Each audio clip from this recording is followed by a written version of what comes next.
either side, if you can indicate that they'd like to ask a question. If you can please introduce yourself by name and organisation, and we will set an embargo partway through for this evening. That was Hello Pep, Fraser from Sky Sports here. Before the international break, you were hoping you would have quite a few players coming back from injury. Can you tell us what the situation is with everybody at the moment? Everybody come back fit, and the players, Fernandinho, Kevin, Vincent, who else? Yeah, everybody is okay. Obviously, of the international players that went out, one of the performances that really stood out for a lot of people was Raheem Sterling.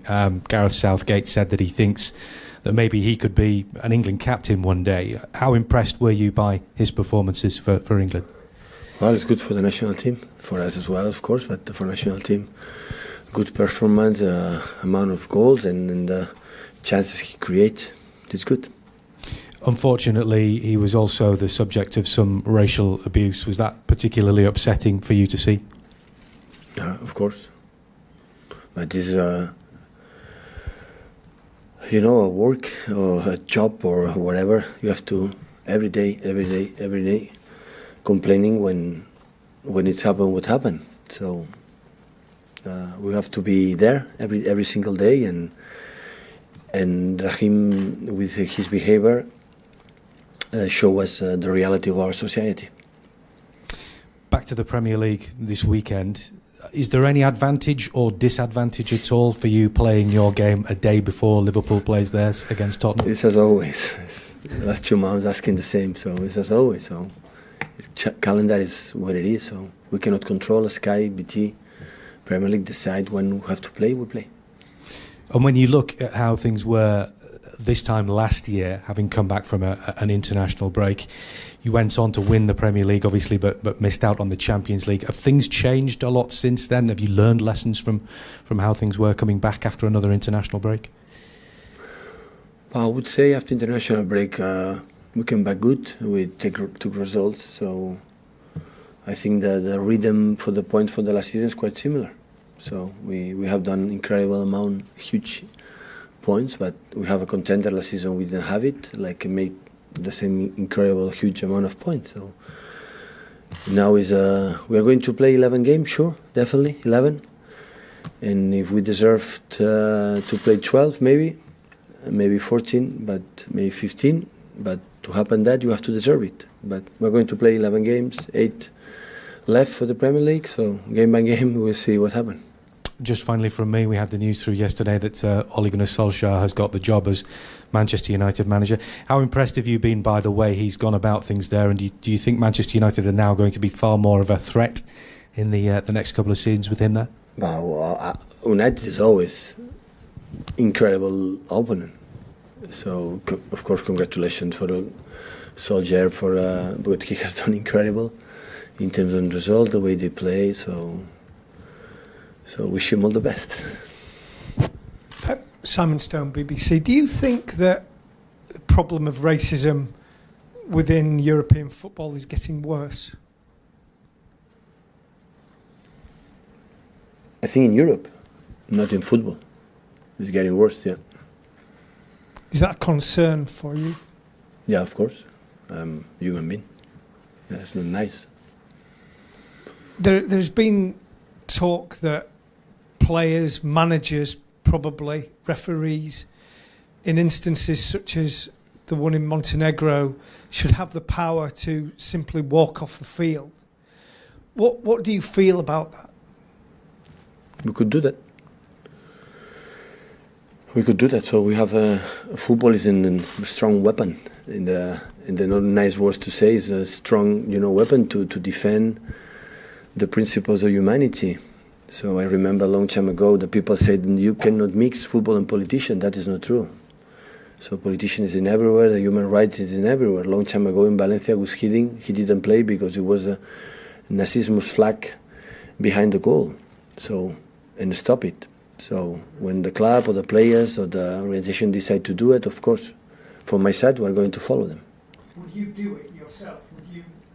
We could do that, yeah. If I'm not alone in the club, I'm part of the club. Of course, had to be involved the club, the chairmen and the CEOs, and of course my captain, the team, the players. But we all together decide we can good signal to do that. Why not?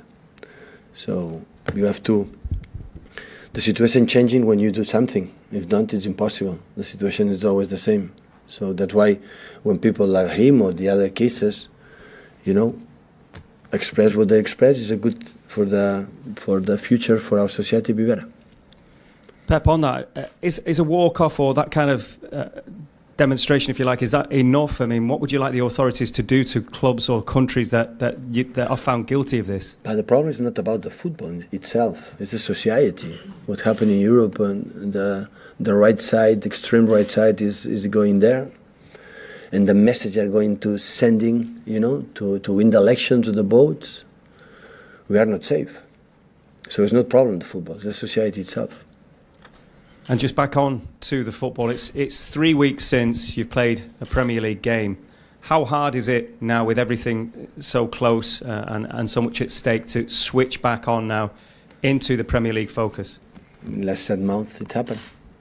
We played different competitions the last 7 months, so it's not a problem. So it's going to happen. Now we played 2 games in Premier League, and after we come back, Cup, Champions League, come back. So it's where it is. Game by game competition, new one. We know what you have to do. You want to be until the end, fight for the Premier League. So that's all. It's easy. Hi, Pep. Jonathan Smith from ESPN. Just in terms of the first team, is Benjamin Mendy ready for tomorrow? Yeah. And is he 100%, or do you have to manage his fitness at the moment, or his injuries? Of course, he needs time. Yeah. So, but he trained the last 3 days, and the reaction he needs really good. So you see him playing a big part in the next to the end of the Hopefully. season? Now we have, except Fabian Delph, the other people is fit, and we have 21, 22 players, and that's good. They have to compete each other to take one place in the position. Hi Pep, Ian Beddow, ISN TV. What do you make of what Scott Parker's been doing at Fulham? Well, I saw the last 3 games because in this time I had more time to watch games. So Leicester and Chelsea and Liverpool, especially at home. So against tough opponents like Chelsea, Liverpool, they were close.